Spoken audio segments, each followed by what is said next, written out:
magandang umaga po sa ating lahat. So, mag-i-end na uli yung January, no? But the Lord is good. Amen? Amen. So, can we all stand and let us open our Bibles sa Psalms 16. Tapos babasahin po natin from verses 7 hanggang 11.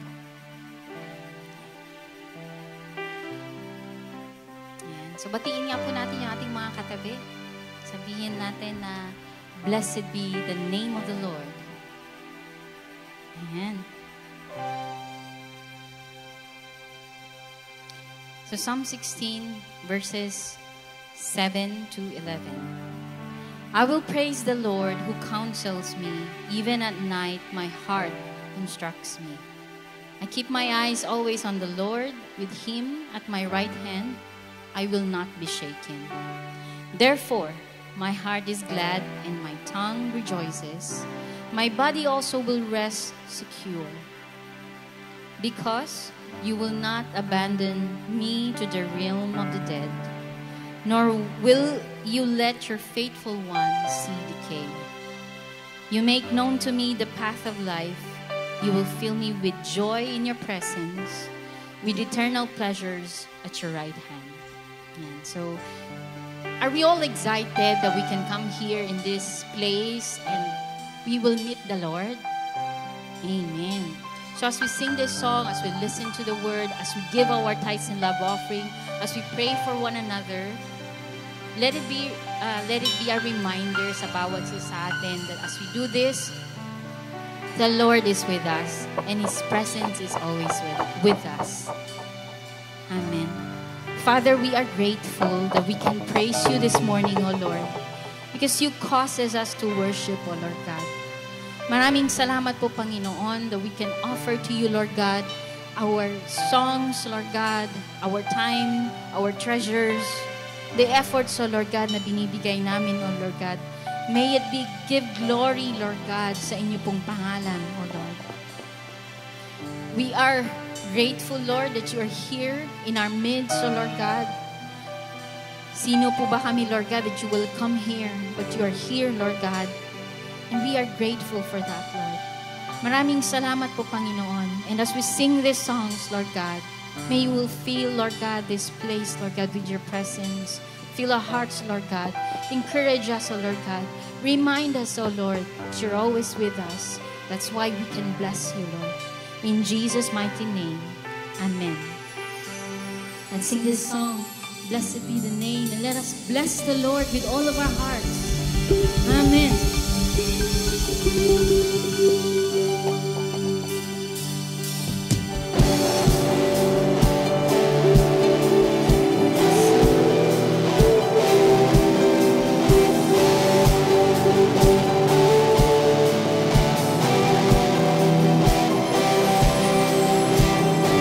Blessed be Your name in the land that is plentiful, where Your streams of abundance flow. Blessed be Your name. Amen.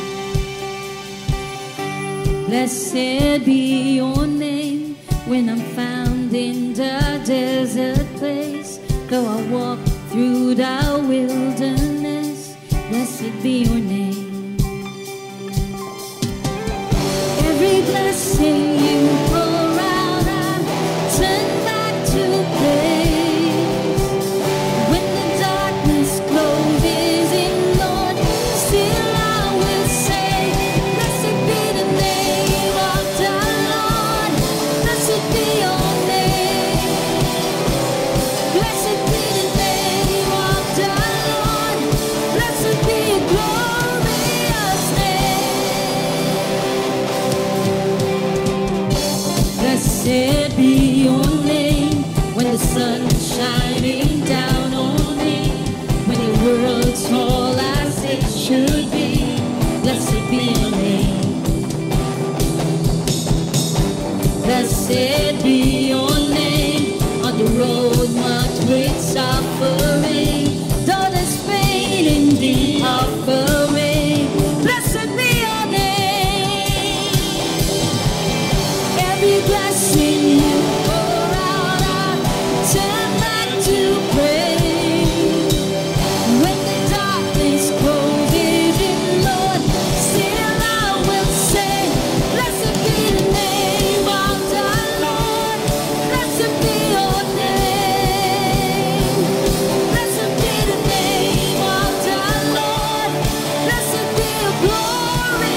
praise. When the darkness closes in, Lord, still I will say, blessed be the name of the Lord. Blessed be your name. Blessed be the name of the Lord. Blessed be your glorious name. Blessed be. Blessed be your name. Blessed be the name of the Lord. Blessed be your glorious name. You cannot take away. You cannot take away. Now how will choose to say, the blessed be your name. We give you praise, Lord. Hallelujah. Hallelujah. You're holy, Lord God.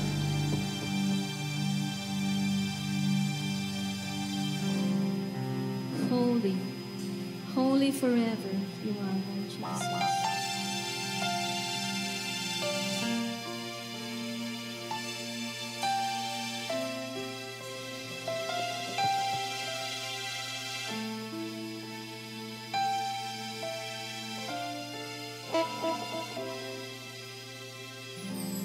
Generations falling down in worship, sing the song of ages to the Lamb. And all who gone before us, and all who will believe, we sing the song of ages to the Lamb. And your name is the highest. Your name is the highest. Your name is the greatest. Your name stands above them all. All thrones and dominions, all powers and positions. Your name stands above them all. And the angels cry,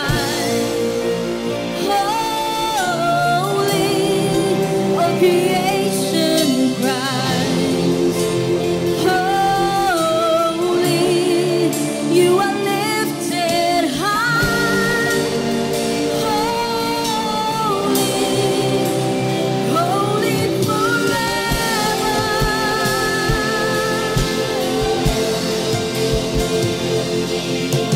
If you've been forgiven, if you've been redeemed, sing a song forever to me. If you walk in freedom, if you bear His name, sing a song forever to me. Sing the song forever and amen. And the angels cry,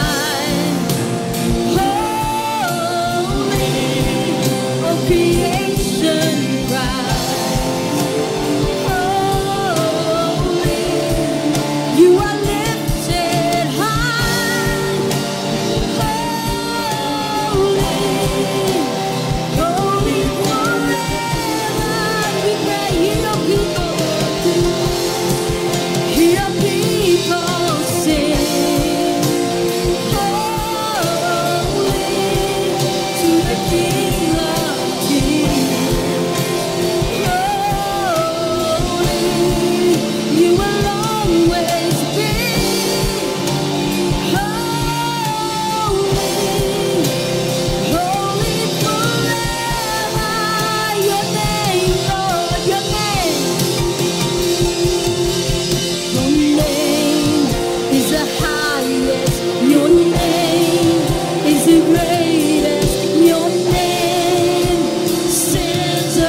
stands above them all. Your name, come on and say your name. Your name is the highest. Your name is the greatest. Your name stands above them all. Oh, throne, in your throne and dominions, all powers and positions. Your name stands above them all, and the angels cry, holy, all creation cries, holy, you are lifted high, holy, holy forever. Hear your people sing, hear your people sing, holy to the King of Kings, holy, you will always be holy, holy forever.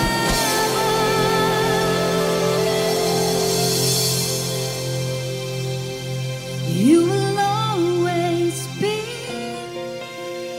holy, holy forever.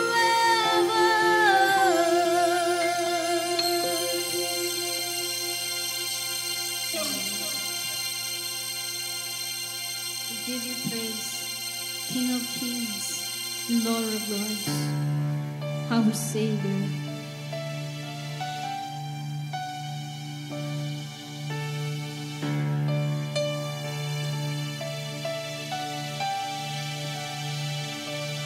In the darkness, we were waiting, without hope, without a light, till from heaven you came running. You have mercy in your eyes to fulfill the law and prophets. To a virgin came the word from a throne of endless glory to a cradle in the dirt.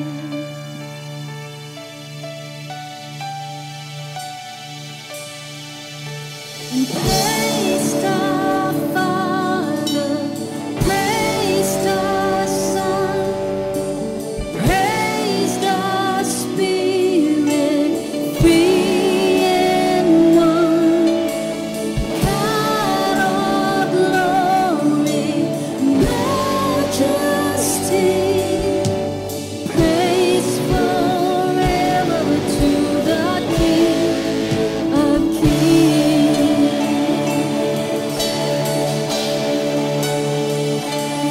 To reveal the kingdom coming and to reconcile the lost, to redeem the whole creation. You did not despise the cross, or even in your suffering you saw through the other side.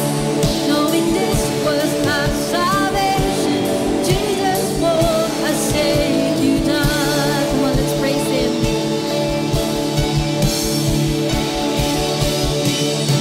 And praise the Father, praise the Son, praise the Spirit, three in one. God of glory, majesty, praise forever to the King of Kings.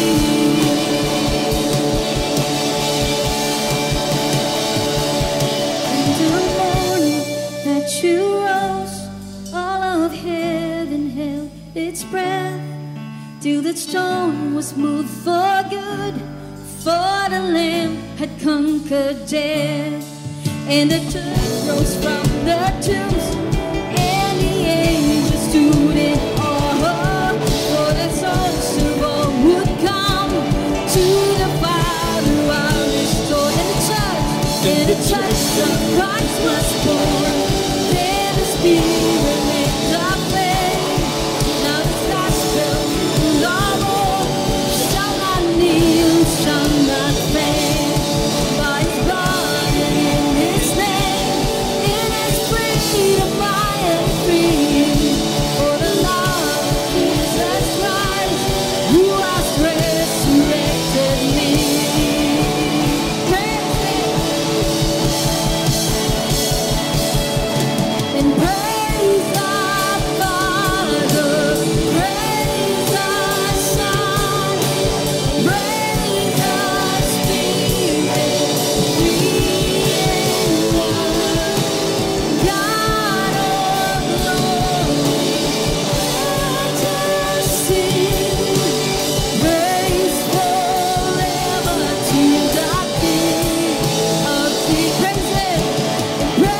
Tayo po ay manalangin. Panginoon, pinupuri ka namin sa iyong kabutihan, sa iyong pagmamahal, sa lahat ng ginagawa mo sa amin sa araw-araw. Salamat din, Panginoon, sa kaligtasan na ipinagkaloob mo, sa kapatawaran sa aming mga kasalanan. Salamat sa provisions sa araw-araw. Salamat sa buhay. Salamat sa trabaho, sa negosyo. Salamat sa pagmamahal ng pamilya, magulang, mga anak, kapatiran. Salamat din, Panginoong Jesus, for dying on the cross for our sins. Salamat din, Banal na Espiritu, for your presence sa araw-araw naming buhay dito sa mundong ito. Father, we are grateful and will be forever grateful to you. At sa umagang ito yung desire namin, Lord, to lift up your name, to honor you, to praise you, for you alone deserve the praises, the worship, Lord. You are the only true God.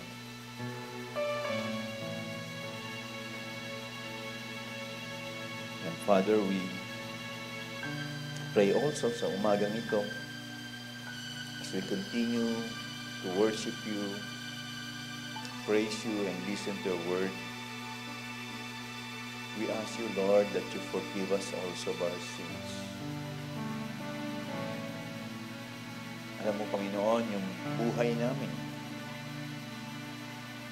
minsan ay itatago namin to sa aming mga pamilya,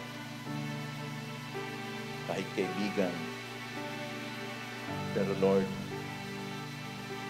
walang sikreto sa iyo, and every single moment of our life, Father God, nakikita mo kami. Kaya nga, Panginoon, lumalapit kami sa iyo dahil gusto namin baguhin yung aming buhay. Gusto namin, Panginoon, na itong buhay na ipinagkaloob mo sa amin ay may pamuhay namin ayon sa iyong mga salita, ayon sa iyong purpose sa buhay na binigay mo. And most of all, Lord, for your glory and for your honor. Lord, help us. Renew our mind, our heart, our desires, everything in us, Father. Hindi namin kaya, Panginoon, yung mga struggles, yung temptation ng mundong ito. Minsan, Lord, yung heart's desire namin, Panginoon, nandun lagi.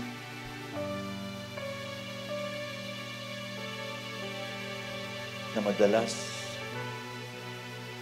nainganyo kami ng mundo. The fame, the power, the money, worldly thoughts, nang akala namin minsan, Panginoon, nandoon sa mga bagay na yun sa mundong ito, yung joy, yung comfort.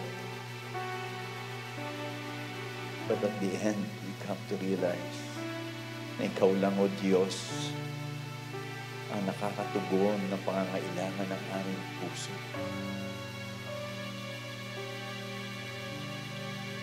Kaya, Lord, every day of our life, we ask you, Father, please renew us, change us, have mercy on us, Lord.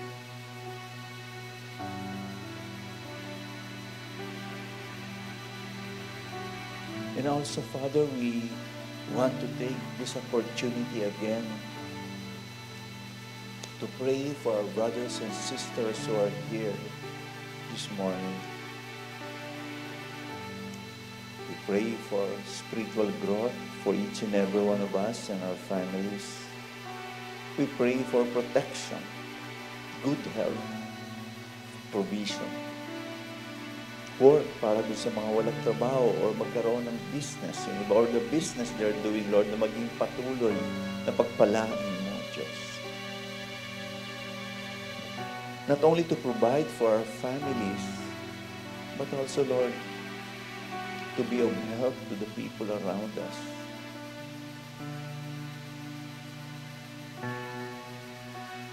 We pray din, Panginoon, yung mga relationship ng mga mag-asawa,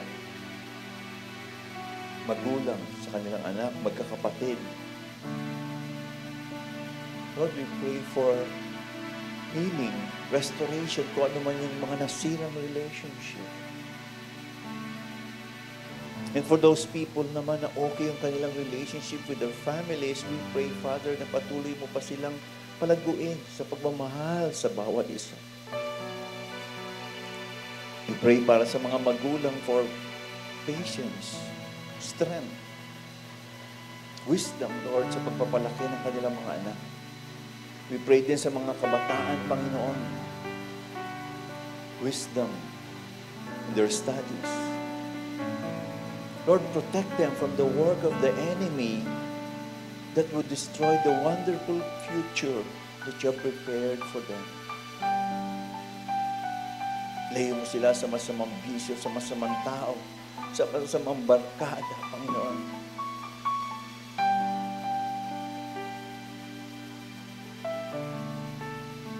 Take care of our families, Lord.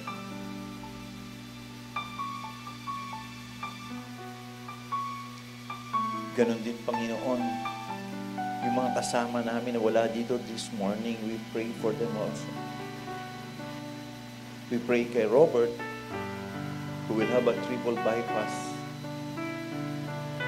that your hand would be upon the doctors, the nurses, the medications she will provide, Lord, and prayer namin, the operation would be successful and he will be restored to good health.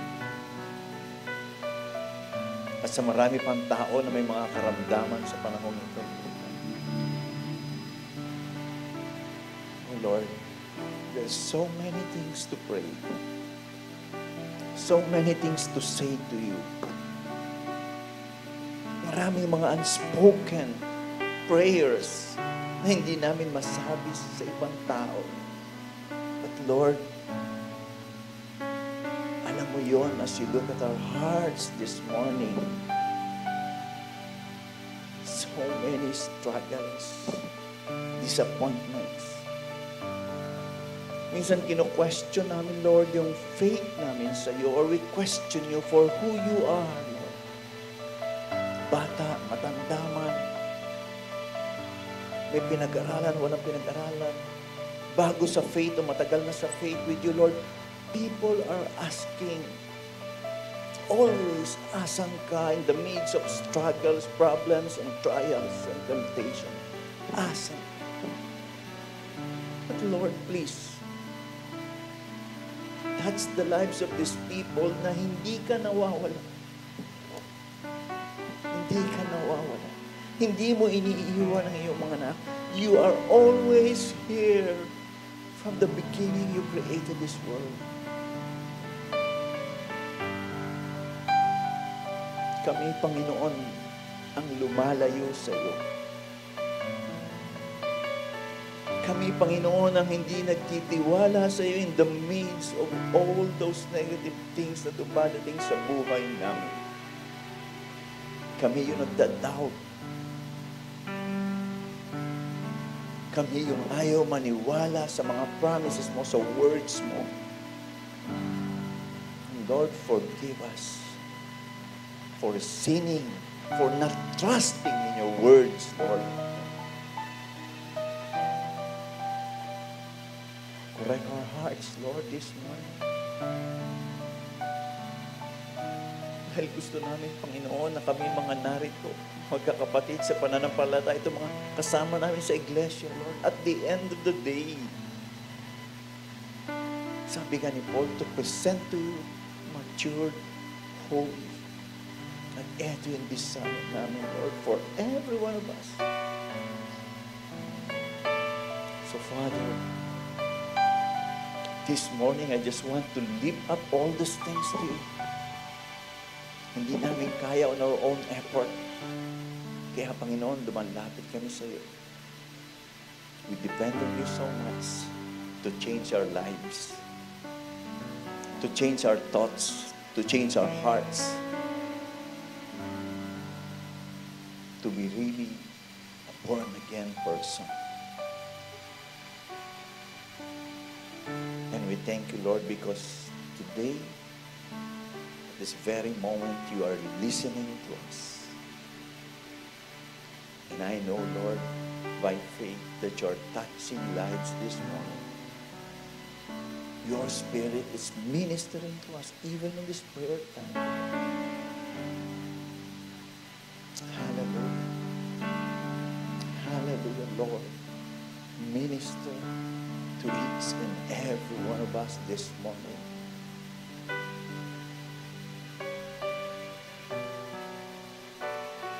Oh, Jesus, Jesus, we thank you. We praise you. This is our prayer. In Jesus' name, amen. Amen. Good morning po sa inyong lahat. Pwede na po tayong makaupo. And this morning po, we will call on Brother Rex Centeno to share the Word of God.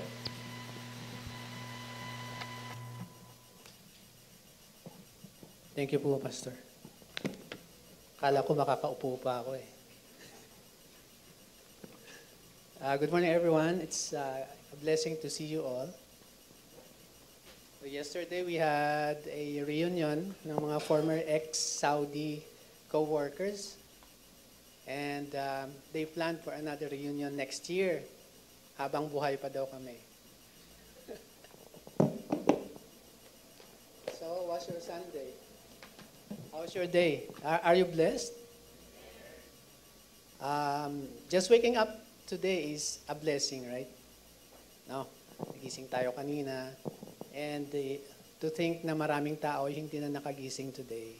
So, every gising is a blessing. Parang ang corny, di ba? But it's true. Okay. So I was reflecting on Pastor Beer's prayer kanina. And sinabi niya na we are supposed to be like mature Christians, no? Even in our choices, in our prayers, lalo na. Kasi nanghihingi tayo palagi, di ba? And our preaching is connected dun sa prayer. And our text is in 1 Samuel, chapter 8, verses 1 to 22.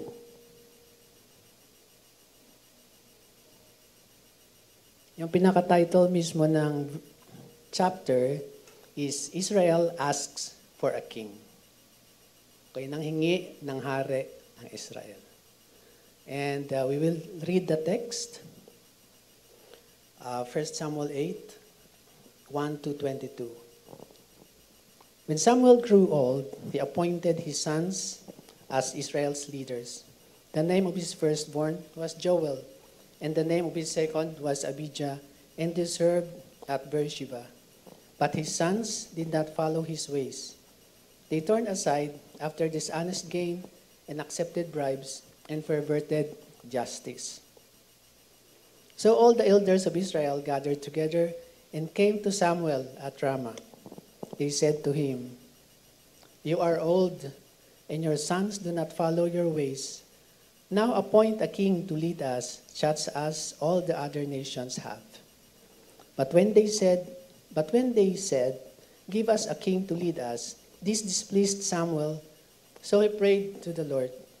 And the Lord told him, "Listen to all the people are saying to you, 'It is not you they have rejected, but they have rejected me as their king.' As they have done from the day I brought them up out of Egypt until this day, forsaking me and serving other gods. So they are doing to you. Now listen to them, but warn them solemnly and let them know what the king who will reign over them will claim as his rights. Samuel told all the words of the Lord to the people who were asking him for a king. He said, "This is what the king who will reign over you will claim as his rights. He will take your sons and make them serve with his chariots and horses, and they will run in front of his chariots.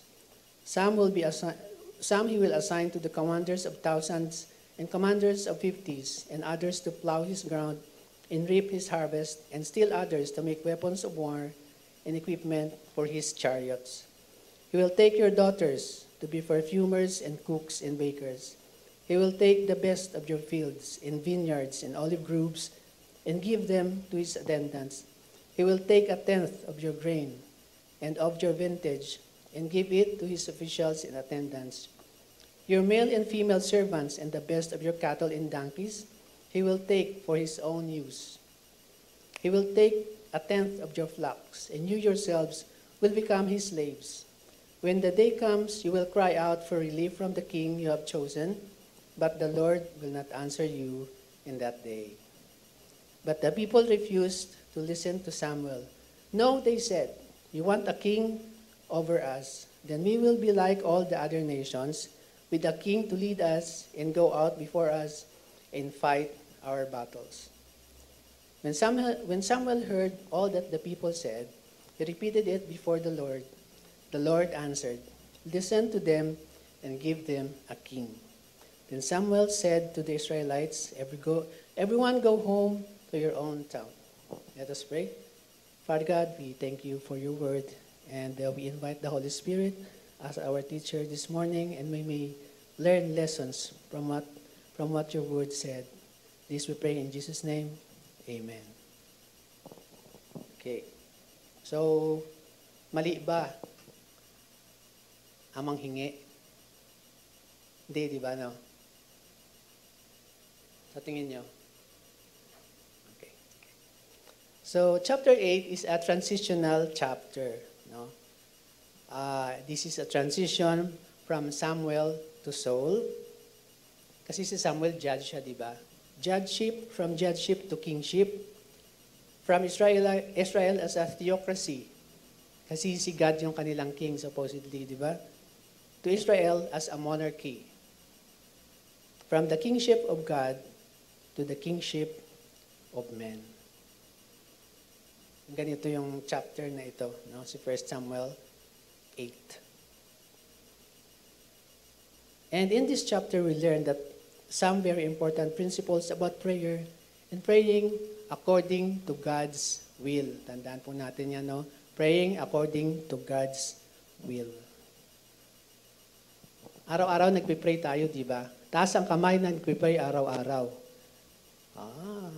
Very good. Mataas yung kamay nila. We are succeeding, no, sa pagpapataas ng kamay. So, how careful are you when you pray? Gaano tayo kaingat pag nanghingi tayo kay God? Minsan ba meron tayong pinagpipray na andyan na, "Lord, ito yung business ko. Pinagpipray ko na you will prosper this business." Or, "Lord, I want to earn money. Ano ay ibibigay mo sa akin na business?" Magkaiba yun, di ba? Yung andyan na, sabihin mo kay God, "Please, prosper this one." Or you ask God, "Ano ba ang ibibigay mo sa akin so that I can earn money?" Those are two different things, no? Pero iisang purpose lang, no? To earn. So, pag nag-pray po tayo, isipin din natin, no? Yung consequences ng ating pinag-pray. Dapat minumuni-muni muna yan. Because God not only talks to us, He also talks to us through our brethren, di ba? Yung mga kapatiran natin, nakikipag-usap din si God through them. Right? Nababalidate yung sinabi ni God sa'yo through some of our brothers and sisters. Yun lang. Okay. Dito, very remarkable yung chapter 8 because Israel asks for something against God's will. Nanghingi sila ng hari, not realizing that God is really their king. Kasi si Israelites, masyado siyang maigsi yung memory. Short-term memory lang siya. With all those things na ginawa sa kanila ni God in the desert, nakalimutan pa rin talaga nila na that's always God who gives them victory, who provides for them. Yun yung hindi nila naalala palagi. And dito, sa chapter na to, they ask for something against God's will and God said, actually, ibigay ang gusto. Okay. Nakakatakot, di ba? Na ibigay ni God yung gusto mo, which is against His will. So, in this chapter, we need three things to consider as we approach God in prayer. Tapos, isipin palagi natin that we should think about God's will in the matter. Tandaan po natin yan. Yung pinagpipray ba natin, will ni God ito or hindi? O tayo lang yung may gusto? Consider or think about the consequences, resulta, outcome, and think about the stubbornness of your own heart. Diba? May boyfriend na ako. Kristiyano ba? Yun yung suling tanong, di ba? Christian ba siya? Guwapo. Ganon. Di ba? We gamble, no? So, let's look at verses 1 to 5 again, no? Think about God's will in the matter. First of all, we are called to be different from the world. Tama po, as Christians, no? So verses 1 to 5 presents the background to Israel's request and at the same time remind us of a very important principle. You are called to be different from the world around you. So when Samuel grew old, he appointed his sons as judges. Siya na mismo nag-appoint, no? Sinabi ba dito na nag-pray siya kay God before appointing his sons? So hindi natin alam kasi hindi naman sinabi, no?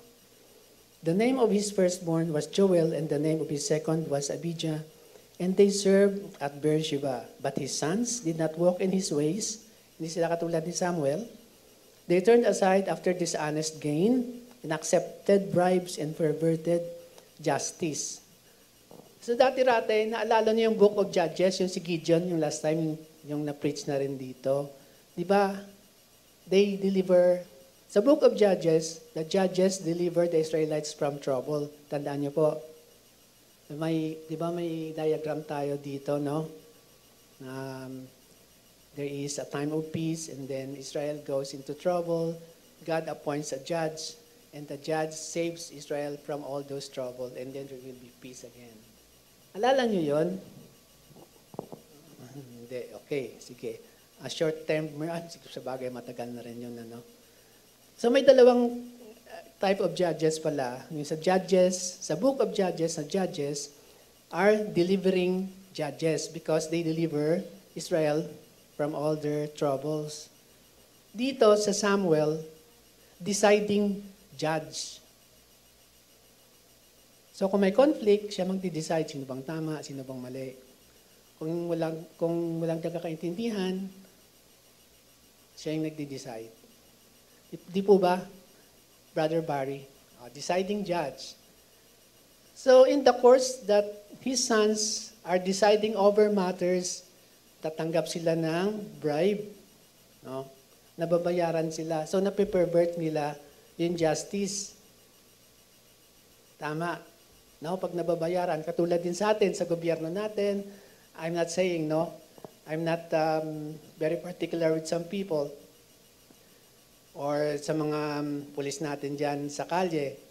Usually, di ba paparinig sila ng bribe when they get caught, no?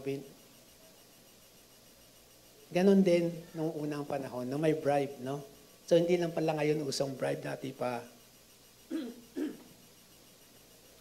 So all the elders of Israel gathered together and came to Samuel at Ramah. They said to him, "You are old and your sons do not walk in your ways. Now appoint us a king to lead us such as all the other nations have. At tumanda siya, he appointed his sons, but they were dishonest. They were greedy, they accepted bribes and perverted justice. Basically, ito yung mga judge na ayaw mo, di ba? Kasi corrupt na judge. So, hindi masaya yung Israel about the situation. So their elders paid a visit to Samuel. May solusyon na sila sa problema ng bansa. Okay, may solusyon na. Isip nila, appoint us a king to lead us. Anong mali dito? May mali po ba na meron ka ng solusyon sa problema mo? Oo, hindi. In this case. Sino nagsabing walang mali? Taas ang kamay. Okay. Sinong may sabing may mali? Yun. Ang 5% siguro. Okay. No? May mali. Ano ang mali? Anong mali doon? Na nagsabi sila, itong solusyon natin sa problema, God, appoint us a king. Give us a king. So first of all, hindi nila sinabi kay Samuel that there is a problem. Okay?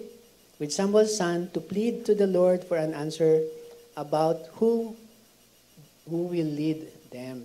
No, hindi sila nang hingi ng counsel ni Samuel, para si Samuel, magdasal doon kay God, sino bang ibibigay mong mag-lead sa Israelites. So, the people have their own solution.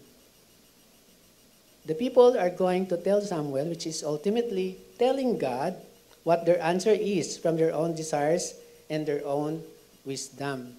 No? The elders do not seek what God's answer would be. Hindi na sila nagtanong kay God, ano bang sagot mo dito sa problemang ito? They have the answer. At sinabi na nila kay God, God, ito na yung answer. We want a king.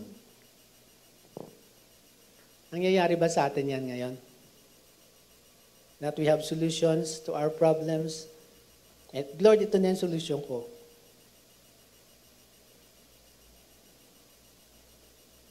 Anong sabi sa Leviticus 20:26? You are to be holy to me, because I, the Lord, am holy, and I have set you apart from the nations to be my own. So in the first place, diba sabi nila, para pareho kami sa ibang nation na may king. Pero sabi ni God, I have set you apart from the nations to be my own. So doon pa lang, wala na. No? It's a great privilege that no other nations enjoyed. See, it's also a great privilege for us to be called children of God. Amen po ba? Amen. Parang, kumain ba kayo? Hina eh. Is it a privilege to be called a child of God? Amen. Yon yung gusto kong sagot, yung buhay. Okay. He has declared that He will set you in praise, fame and honor high above all the nations He has made, and that you will be a people holy to the Lord your God, as promised. So, ang gusto ni God was for Israel to stand out and be different. Yan din yung gusto ni God sa atin, to stand out and be different. But Israel did not want to be different. Israel doesn't want to stand out. Okay, sabihin na natin ngayon, no? Pag may boyfriend and girlfriend these days, ano nang nangyayari these days? So I don't have to elaborate. No, you can check it with, what's happening around you. Ayan. So God calls us to be holy also, but many times we don't want to stand out. Mahirap maging Kristiyano, ano? Diba? Mahirap ba magpaka-Kristiyano? It's a challenge, very challenging in this time, no?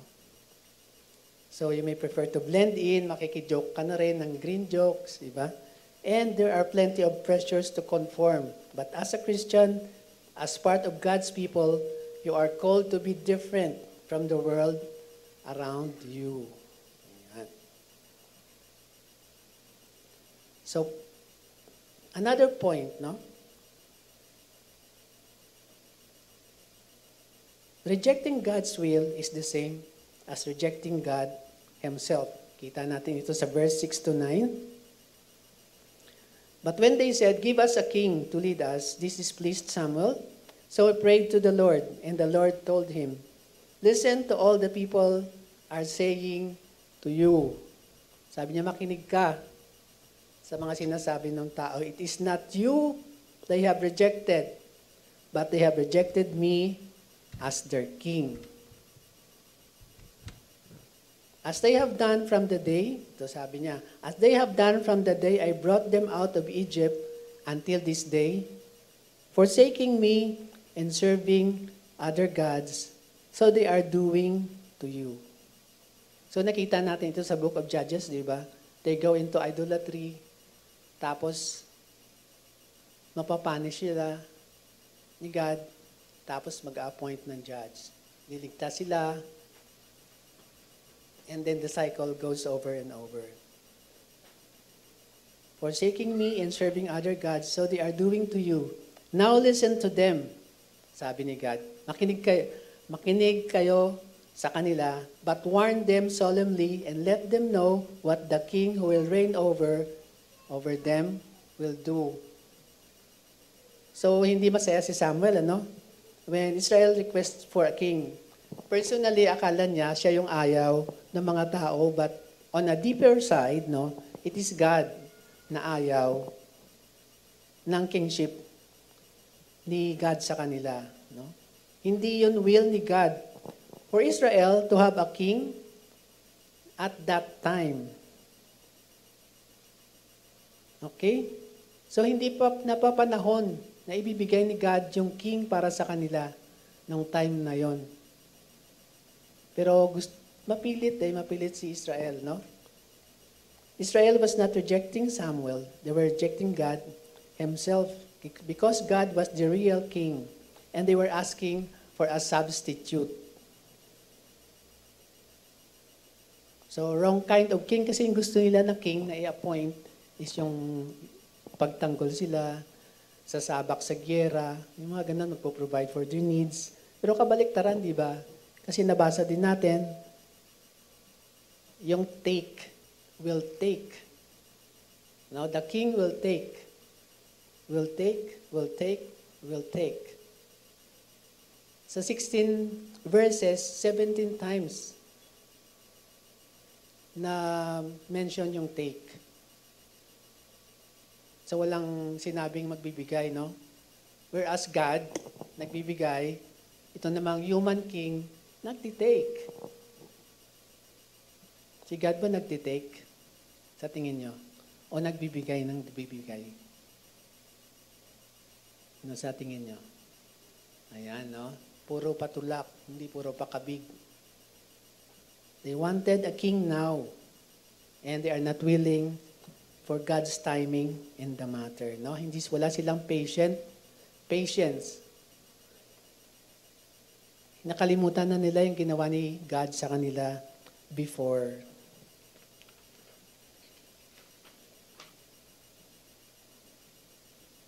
So, hindi na nila nahintay kasi after ni Saul, sinong naging king? Si David, di ba? No? So, hindi na nila nahintay talaga si David. And ultimately, si Jesus mga dapat, di ba? Yung pinaka-king nila. Pero hindi na nila nahintay. They were so impatient. No?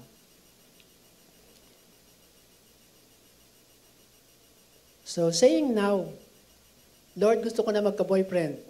Ayan na. No? Yan, may lalaki akong natitipuhan. Ito na talaga siya. Now na. Kasi magti-34 na ako, Lord. Ano ba? Now na gusto ko na may boyfriend. Kaya lang, hindi Christian yung boyfriend. Pero ito talaga yung gusto ko. So, pinagpipray ko, Lord, na magiging Christian din siya. Ganon ba yun? Eh, paano na lang kung hindi? Diba? No? Natawa si Kay. Darating din yan.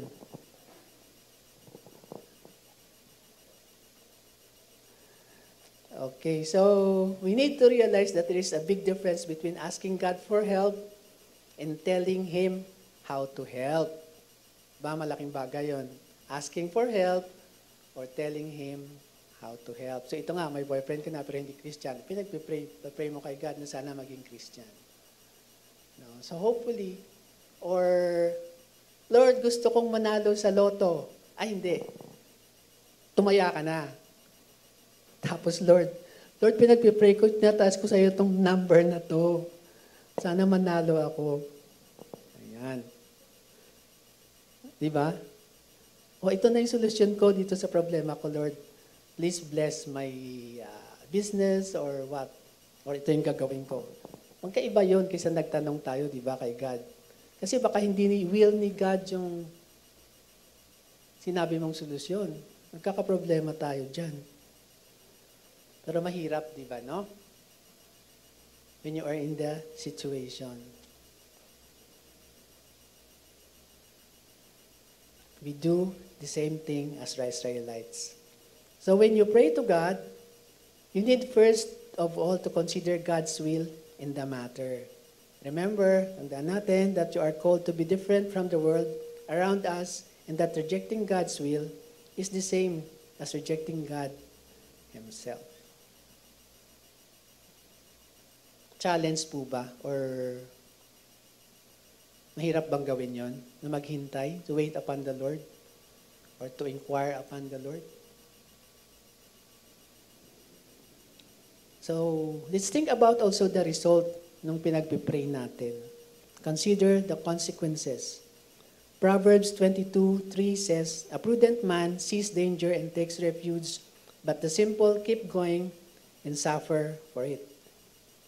So a wise man looks ahead and takes into consideration the results, no? Ano bang resulta nito? Supposing nagsabi si God, yes. There are two questions you should ask when bringing your request to God. Ano ang mangyayari pag nagsabi si God na yes? Ganito, tumaya ka sa loto, nag-pray ka, nanalo ka ngayon. 640 million pesos. Tapos bigla kang inatake sa puso, namatay ka. Di ba ang saklap? You ask for it. Di ba? Which, you know, it's not impossible to die from over happiness. Or ito na nga, 640 million na sa'yo na. Do you feel secure walking alone? Supposing nalaman ng mga kapitbahay, ay, nanalo siya ng loto. Would you feel secure maglalakad dyan? Eh, sobrang takot mo, baka makidnap ka, di ba? No. Hiningi mo yan eh, ibinigay. Ngayon problema, Lord, paano to? Tatakot ako sa aking buhay. Di ba? Supposing kinidnap ka, tapos pinapabayad sa 600 million. At katumbas yung buhay mo. It's not a joke. So isip-isip tayo bago tayo manghingi. No? Is it God's will or not? Ayan. So what will happen if God says yes now? So sa verses 10 to 17, balikan natin. Samuel told all the words of the Lord to the people who were asking him for a king. He said, "This is what the king who will reign over you will do. He will take your sons and make them serve with his chariots and horses. Some he will assign to be commanders of thousands and commanders of fifties, and others to plow his ground and reap his harvest, and still others to make weapons of war and equipment for his chariots. He will take your daughters. He will take the best of your fields. He will take 1/10 of your grain. Your men servants and maid servants and the best of your cattle and donkeys, he will take for his own. He will take 1/10 of your flocks, and you yourselves will become his slaves. Lahat take, no? So, winarningan na sila ni God through Samuel. Ganito na yung mangyayari pag nanghingi kayo ng king. So, in other words, si Samuel was helping Israel to consider the consequences. Pinaliwanag na ito yung mangyayari pag naghingi kayo ng king. In-explain na, no? Mega explain si Samuel na ito yung consequences kung nagsabi si God na yes. So sa atin din, no, isipin din natin yung mga hinihingi natin kay God. Ano bang mangyayari pag nagsabi si God ng now? Okay, bigay ko sa'yo. Okay, binigay ko sa'yo. Kinasal kayo ng boyfriend mo na hindi Kristiyano. Tapos gusto niya, sasamba tayo doon pag Webes. So alam niyo naman yung Webes na samba kung saan yon. Alam niyo po yon yung Webes na samba? Okay. O, sasamba tayo doon sa Quiapo. Sa Quiapo, alam niyo, anong meron doon? Sa Quiapo? Mosque. Diba? Paano na lang? Diba? Parang, it will be a source of conflict in the family. Nag-asawa ka nga, tapos impyerno naman yung buhay mo, diba? Diba? Nanalo ka nga sa loto, pero nervous naman yung kapalit. So, ingat-ingat tayo, no? Sa pinag-pray natin. Ayan. So, minsan, akala natin it is a blessing, no? Yung binigay sa atin ni God, which is against His will.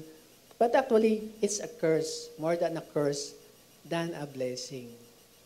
Diba?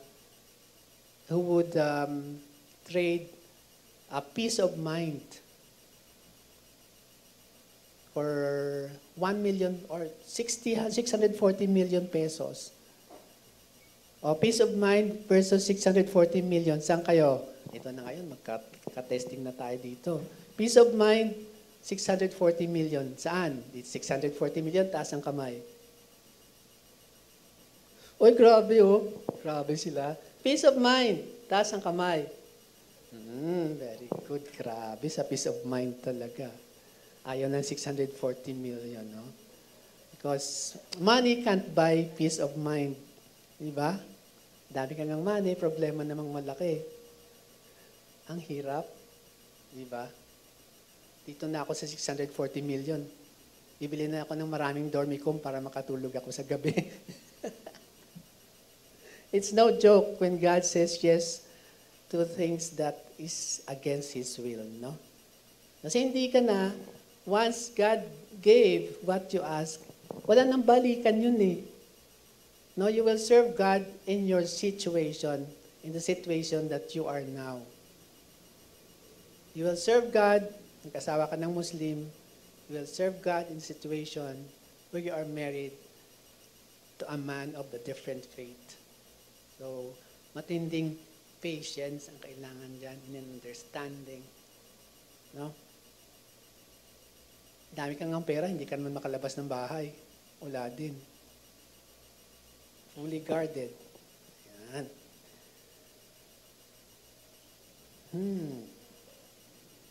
So when you pray to God, you need first of all to consider God's will in the matter. Remember, you are called to be different from the world around you. And you should also think about the outcome. You know? We should be very careful what we ask. And we need to carefully consider the consequences lahat. No? Para kang, pag may hiningi ka kay God, may risk assessment muna. Alam niyo yung risk assessment? Sample ng risk assessment. Pupunta ako sa Mercury from here. Anong maaring mangyayari sa akin? Pwede ako mabundol. Yan. That's what you call risk assessment. Okay. Palagi kasi yung short-term consequences lang yung iniisip natin, yung long-term, hindi. Okay? So, share ko lang, I worked in Saudi Arabia for 8 years. Tapos dahil I got married, siyempre pag nagpakasal ka, uwi ka, di ba? What's the use of getting married and staying abroad? So, 3 years after I went home, siyempre, uuwi ka, wala kang trabaho dito, and you left a work that is well-paying, sarap ng buhay, uwi ka dito, parang alanganin, di ba? And some people would always ask, bakit umuwi ka? Ay, ang dami na akong pera eh. Yun ang sagot ko, but just jokingly. Hindi naman ako maraming pera. So eventually, after like a year na wala akong work, I worked as a contractual in the government for 2 years, and I got permanent position after 2 years until now. No, in 23 years in service na. So next year, mag-retire na ako. Ayun. Best part. So we had a reunion kahapon. Sabi nila, what are you doing? Like, I'm still working with the government and I will be retiring this next year. So sabi nila, swerte mo naman. Kasi laki ng pension pag gobyerno, di ba? Sabi nila, dapat talaga pag umuwi ka dito, you know, you're not too old to work. Especially, kung bata-bata ka pa, pumasok kayo sa gobyerno, yung sabi nila, kasi malaki yung pension. Hindi katulad sa amin, pag uwi namin, yung isa nga, 3,000 lang yung nakukuha niya sa SSS eh. Sabi niya, kulang pa pambili ng gamot ko. No? So, I consider myself blessed, no? Na kahit uwi ka dito na hindi ka sure talaga kung ano yung dadatnan mo. And yet, here I am. Parang na-max out ko na rin yung position na para sa aking course. So, it's a great blessing. The best ka talaga, God. Amen po ba? Amen. Okay. So, balik tayo. Kanina sabi, what will happen if God says yes, di ba? Ngayon, what will happen if God says no later? Ayan, binigay na nga yung king. Si Saul yung binigay dito, if you read on, no, sa 1 Samuel. Ano bang nangyari kay Saul? Okay naman siya in the first part of his reign. Pero nang huli na, naging self-centered siya eh. Parang pupunta sa giyera nang hindi naman lang nagsasabi kay God. O hindi sinabi ni God sa kanya, ito, punta ka sa giyera, kalabanin mo si ganito, ganito. Hindi eh. Naging self-centered siya. At naging insecure siya kanino? Kay David. Yan yung istorya niyan. So, hindi naging magandang king si Saul for the Israelites. And of course, the Israelites would have to serve God or to suffer the consequences of their choice. Diba? Naghirap din sila under sa reign ni Saul. Yan. So, yun na yung kanilang naging situation na hindi na nagbago. No? Naghirap din sila. So we need to be careful of what we ask. No? Think about God's will in the matter. Consider the consequences. And also think about our unyielding. No? Minsan, puso natin kulit, no? Stubborn. Stubborn heart. And thirdly, consider the stubbornness of your own heart. Because it can get ourselves into trouble. Yan ang sinabi ko kanina na gusto mo ng boyfriend na hindi naman Kristiyano, binigay. Tapos nagka-problema ka kasi ang kulit mo eh. No, Lord, ito talaga yung gusto ko. Siya talaga. So hindi lang pala, so binibigay din pala ni God yung gusto natin, no? Nagbibigyan tayo. Pero parusa pala yun. Parang ang sakit naman, no? Isipin na, looking back, sa mga buhay ninyo, looking back, ako usually, I look back. Kung ano bang nangyari sa buhay ko? Kung hindi nangyari to, hindi ko na-meet si ganito, hindi ko siya naging wife. Yan. Love story ko kasi, may training dito sa Manila. Tapos, hindi dapat ako ipapadala, nag-back out yung papadala. On that day, ikaw ang aalis, anong oras na? Umaga yun. 8:00 ng gabi yung flight ko to Manila. And I met my wife in the training. Yun. Hindi pa kami Christian noon. And then eventually, I went to Saudi Arabia. She worked here.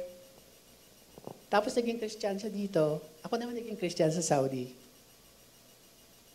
O, di ba? Kung kayo talaga, kayo talaga. Di ba? No? Tama po? Do you believe in destiny? Ayun. Okay, so nabuking na tuloy yung aking love story. Okay, we need to consider stubbornness of our hearts because our stubbornness can get us into trouble. No? So makikita natin dito, God did not grant Israel's request right away. Diba? Pinaliwanag pa sa kanila, anong mangyari pag king? Pag binigyan ko kayo ng king, a human king, lahat ng negative consequences sinabi na that a king would bring. You would think,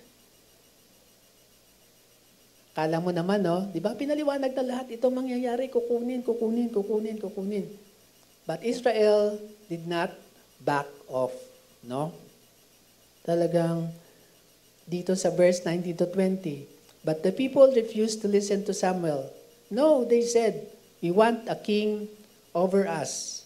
Then we will be like all the other nations with a king to lead us and to go out before us and fight our battles. Ito yung gusto nila na king, ano? To lead them, to go out before them and fight their battles. Pero hindi nila naalala that God was fighting all their battles in the past.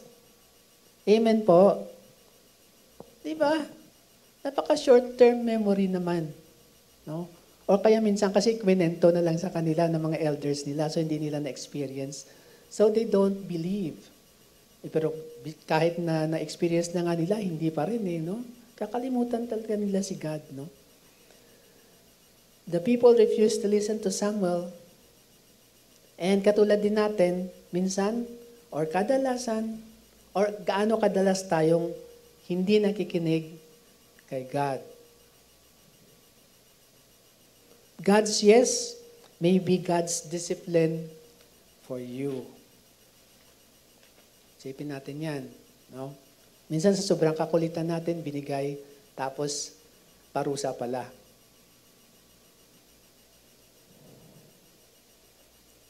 So sa verses 21 to 22, when Samuel heard all that the people said, he repeated it before the Lord. The Lord answered, listen to them and give them a king. And Samuel said to the men of Israel, everyone go home to his town. And yung mga susunod na chapter, no, inanoint na si Saul ni Samuel as maging king. So basahin po ninyo yung susunod dito, magandang istorya po. Ang daming istorya kasi sa Old Testament, di ba? So, pag tayo ay makulit, God lovingly disciplines us to help us grow. Sa trabaho natin, sino bang nagpapagrow sa atin? Yung mga masakit sa dibdib na mga kasama sa work, no? Doon tayo talaga nag-grow, doon tayo nagli-learn.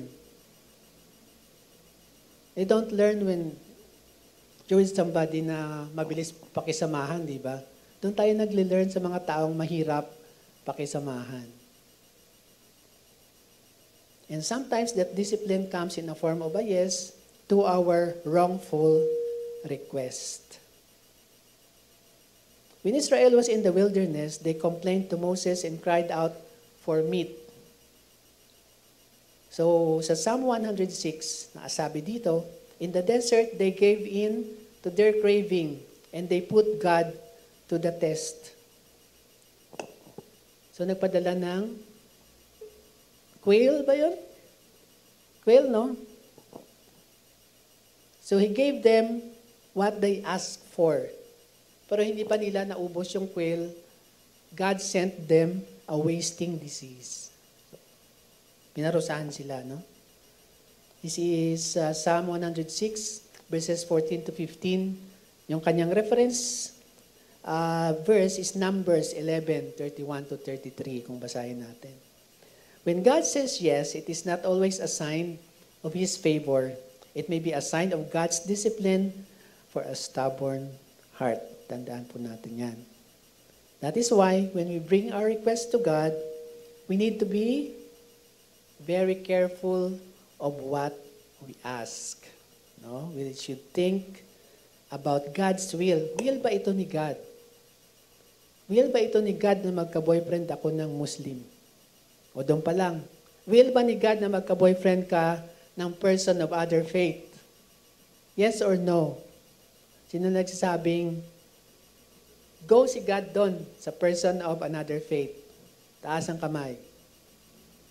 O ayaw ni God sa person of other faith? Taas ang kamay. Okay. Thank you, Brother Ryan. At least hindi na zero. May problema talaga kayo sa raising of hands.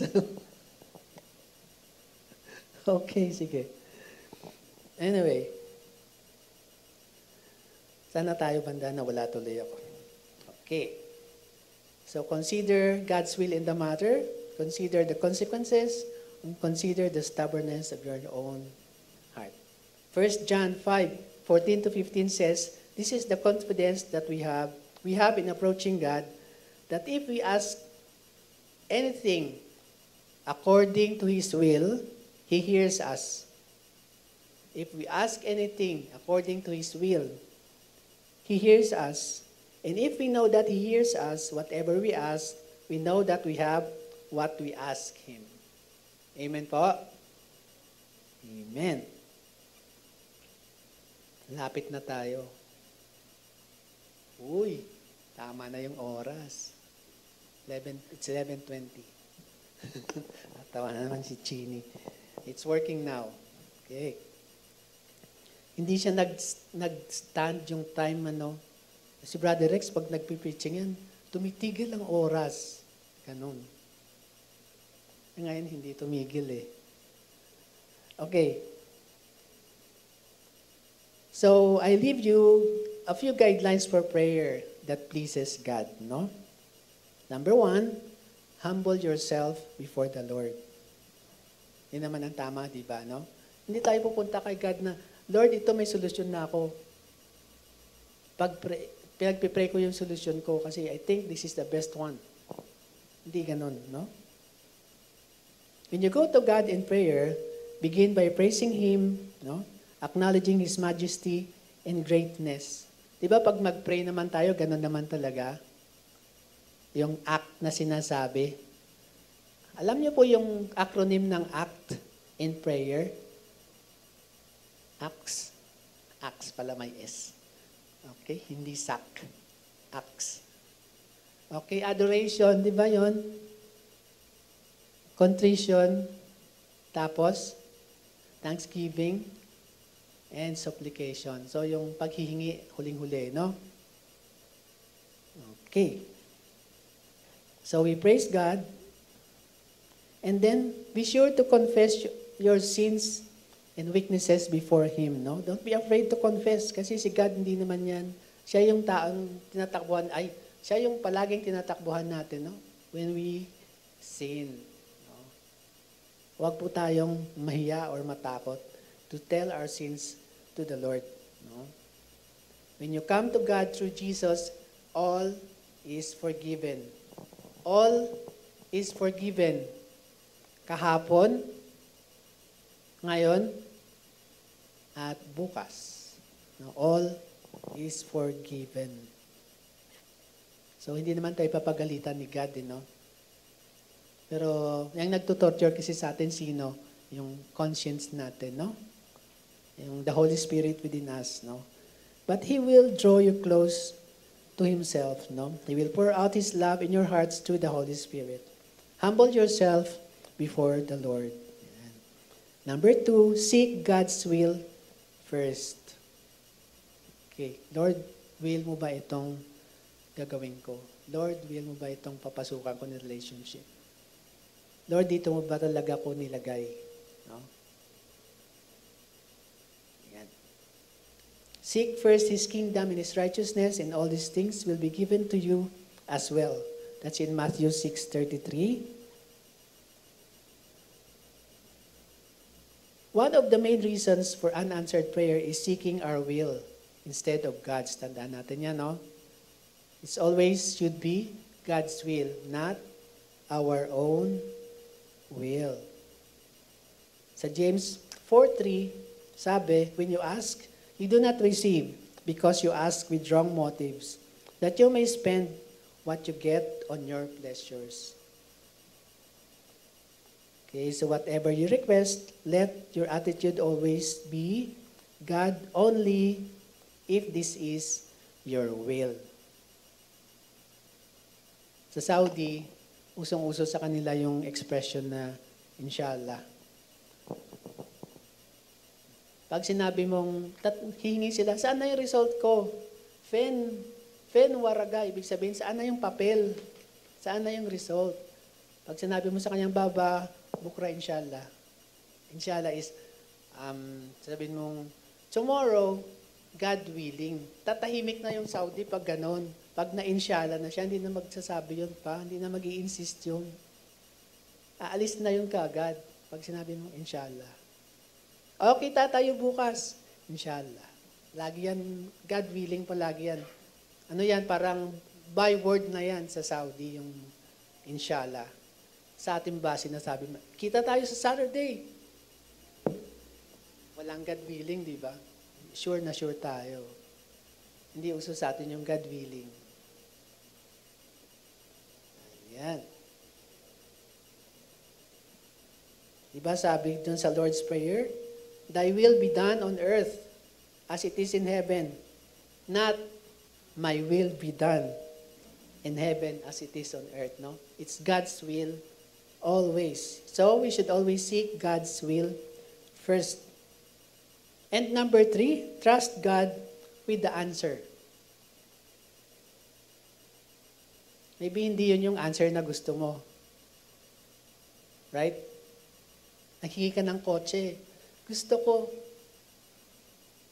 VTEC. Lord, gusto ko VTEC para may masakyan ako papunta sa church. Tapos binigyan ka bike. Bitikleta pala.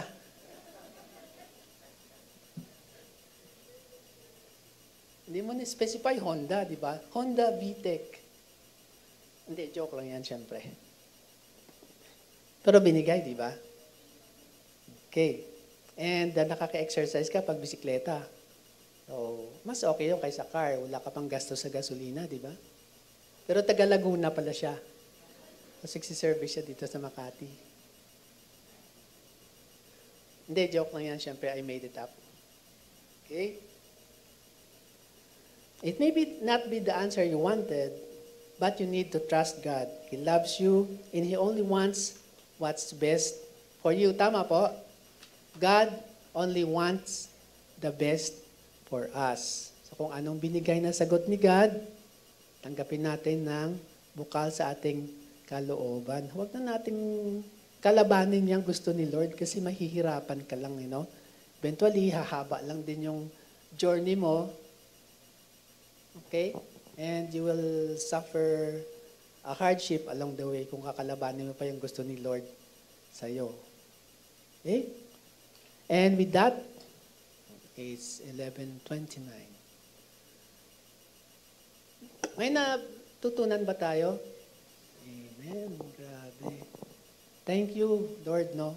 All praises to God for this message na binigay sa atin. That we should be, always consider God, always consider God's will, no, in our prayer, no? Seek first the will of God sa lahat naman ng hinihingi natin sa Kanya. So, taya tayo ng loto.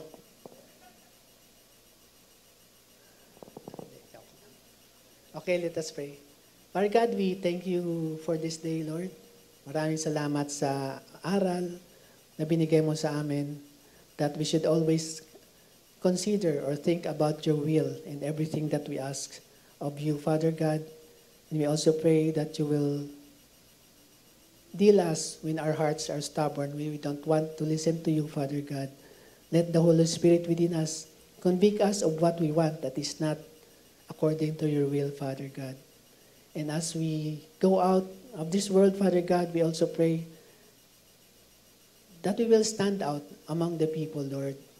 As Christians, Father God, that we will be light on this dark world, Lord, that we will be light in our work and everything that we do, Father God, na makikitaan kami ng bilang anak mo, Father.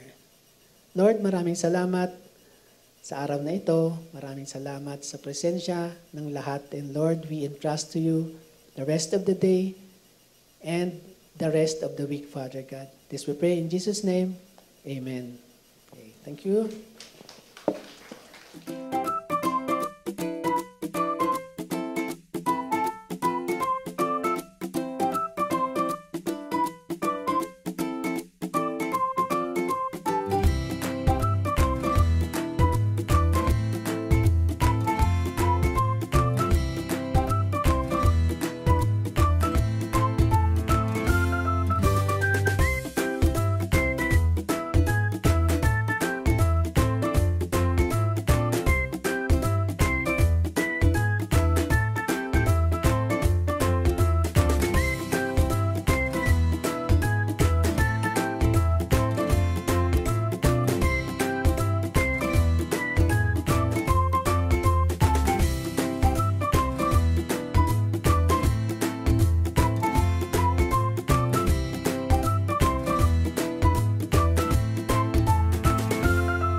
Good morning, everyone. Na-bless ba tayo? Amen. Okay, thank you, Lord, for this, for His wonderful word this morning. So, while the usher is collecting the tithes and offering, yung mga announcement kanina, dire-diretso naman po yun. And I just want to emphasize and still encourage everyone to join us every Wednesday sa Bible study and prayer meeting. So actually, every Wednesday po, kahit kayo po ay nasa biyahe, kung mahilig po kayong mag-browse sa Facebook, YouTube, pagpa-uwi ng bahay, pwede ho kayong mag-headset, makinig ng word every Wednesday. And then after nung Bible study, meron pong diretso po ng prayer meeting. So yon. May I ask everyone to extend our hands and pray for the tithes and offerings. Father God, we thank you for your word this morning, Lord God. Thank you for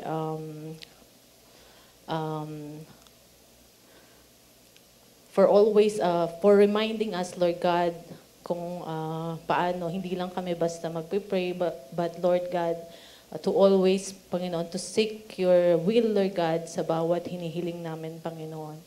Lord, may we always acknowledge, Lord God, that everything comes from you, Lord God, and thank you for these tithes and offerings na pinagkaloob niyo sa amin, Panginoon.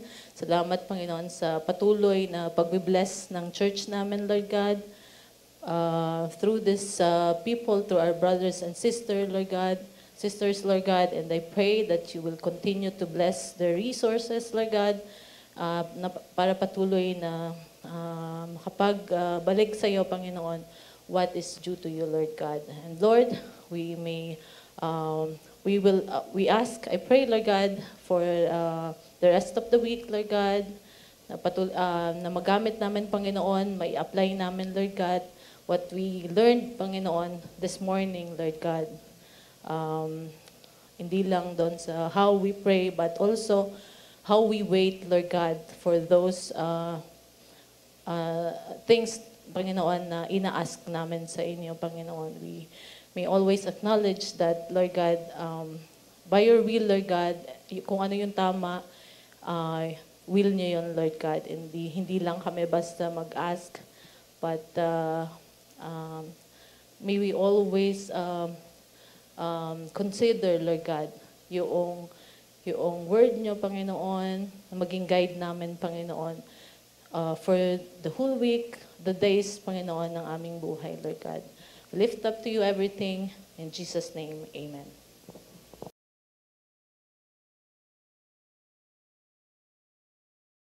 Tayo na po tayong lahat. And as we close this service this morning, our prayer is that the love of the Father, the grace of the Lord Jesus Christ, and the fellowship of the Holy Spirit be with us all. Have a great week po and see you again next Sunday.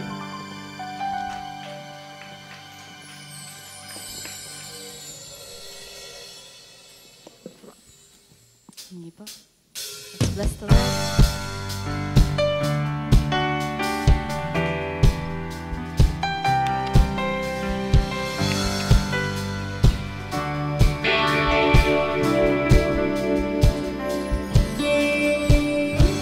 Blessed be your name in the land that is plentiful, where streams of abundance flow. Blessed be your name. Blessed be your name when I'm found in the desert place. Though I walk through the wilderness, blessed be your name. Every blessing you pour out, I'll turn back to praise. When the darkness closes in, Lord, still I will say, blessed be the name of the Lord. Blessed be your name. Blessed be the name of the Lord. Blessed be your glorious name. Blessed be your name when the sun's shining down on me, when the world's all as it should be. Blessed be your name. Blessed be your name on the road marked with suffering, though there's pain in the offering. Blessed be your name. Every blessing you pour out, I turn back to praise. When the darkness closes in, Lord, still I will say, blessed be the name of the Lord. Blessed be your name. Blessed be the name of the Lord. Blessed be the glorious name. You give and take away. You give and take away. You give and take away. My heart will choose to say, blessed be your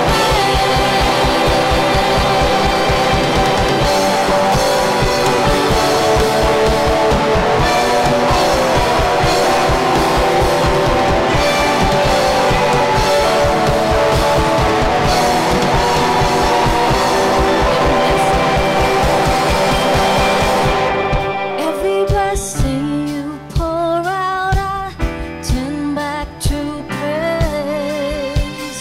When the darkness closes in, Lord, still I will say, blessed be the name of the Lord. Blessed be your name. Blessed be